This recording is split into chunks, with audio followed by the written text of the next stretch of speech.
เอามื้อนี้เราสิมาต่ออยู่ในข้อที่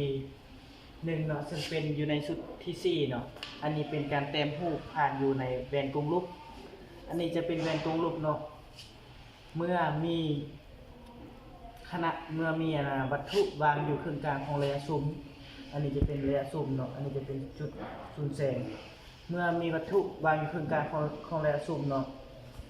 การแต้มรูปเราต้องคำนึงถึง3หลักการ1แม่นแสงจะขนานกับแกนต้นเมื่อฮอดหน้าแว่นจะผ่านจุดซูม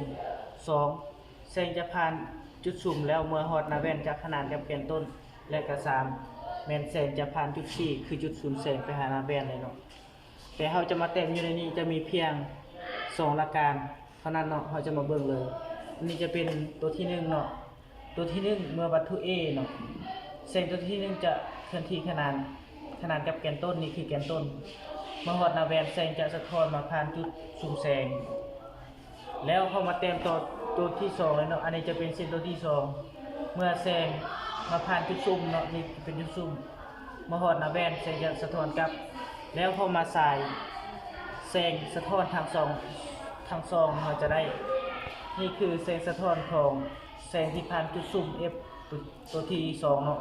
เอาสายมาจะตัดกันในจุดนี้นี่จะเป็นระยะเกิดรูปแล้วตัวที่2เราจะมาเบิ่งอันนี้ก็เส้นเดียวกันเนาะแสงจะขนานกับแกนต้นเมื่อฮอดหน้าแว่นมันจะสะท้อนมาผ่านจุดซูมแล้วตัวที่2แสงจะผ่านจุดซูมเลยเมื่อฮอดหน้าแว่นจะ